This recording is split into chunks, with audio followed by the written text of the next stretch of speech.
The energy in Madison Square Garden tonight was unlike anything we've seen this NBA season. The Cavaliers and the Knicks went head-to-head in a matchup that wasn't just about basketball. It was about pride, rivalry, and legacy. Fans from both sides filled the arena with roars, banners, and belief. The Cleveland Cavaliers, led by their explosive backcourt, entered this game looking to make a statement that they belong among the Eastern Conference elite. On the other side, the New York Knicks, a team with renewed confidence and determination, were ready to prove that their resurgence isn't a fluke. From the first possession, the pace was electric. The Cavaliers came out firing, moving the ball quickly, taking smart shots, and using their young core's athleticism to full advantage. Darius Garland looked laser-focused, controlling the tempo with surgical precision.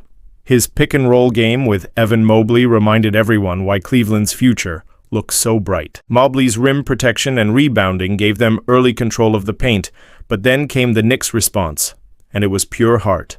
Jalen Brunson, the leader and engine of New York's offense, started heating up.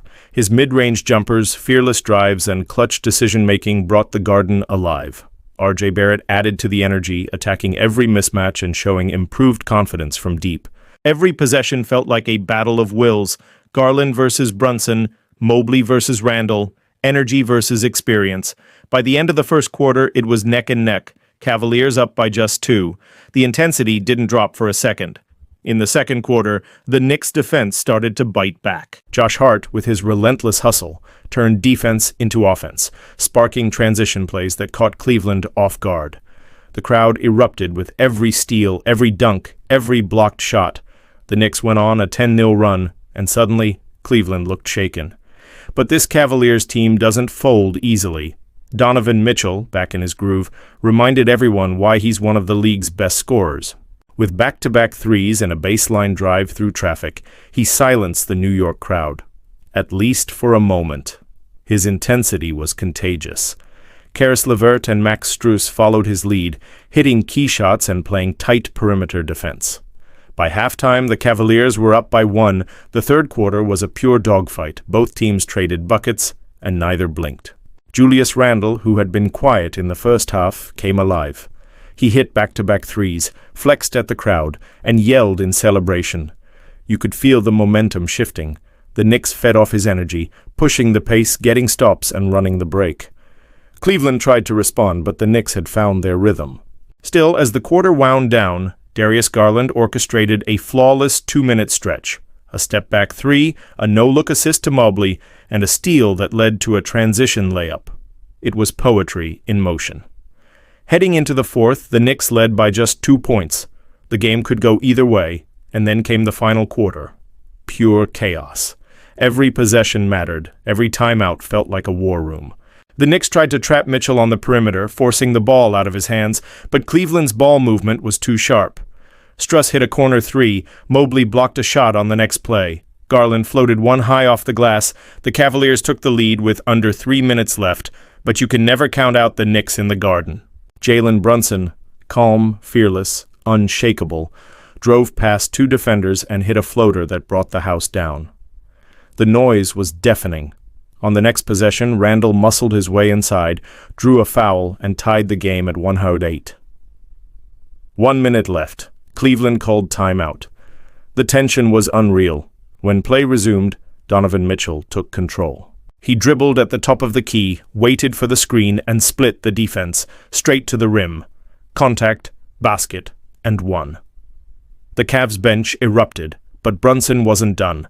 With 12 seconds left, he answered, another tough floater, nothing but net. 111. Now, the final possession. Clock ticking. Garland brings the ball up. 10 seconds. 9. He fakes right, spins left, finds Strus in the corner, open 3, bang! The Cavaliers take the lead with just 1.3 seconds remaining. The Knicks burned their final timeout, the arena holding its breath. Inbound pass to Randle, he turns, fires from the elbow. Off the rim, time expires. Cavaliers win 114-111 in a game that will be remembered for years. Players embraced, fans applauded, and even in defeat, New York knew they'd witnessed something special.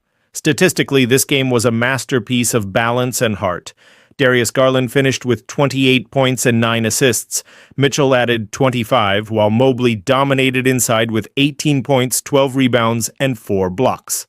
For the Knicks, Brunson poured in 32 points with surgical precision, and Randle added 24 with 10 rebounds. Both teams shot over 47% from the field, but Cleveland's three-point efficiency, 15 of 33, proved the difference. Beyond the stats, though, this matchup symbolized everything that makes basketball great: strategy, emotion, resilience, and heart. It wasn't just about who won, it was about how hard each side fought to earn it. For Cleveland, this was more than a win. It was a statement that their young core can perform under pressure, even in the most hostile arenas. For New York, it was a reminder that passion can carry them close, but execution decides the outcome. Social media exploded after the final buzzer. "Garland's clutch gene is unreal," one fan tweeted. Another wrote, "Brunson deserves a medal for that performance."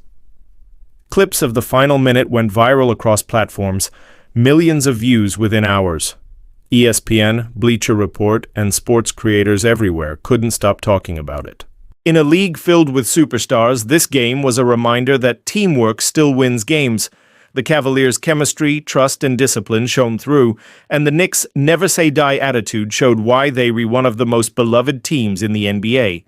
This wasn't just basketball, it was art.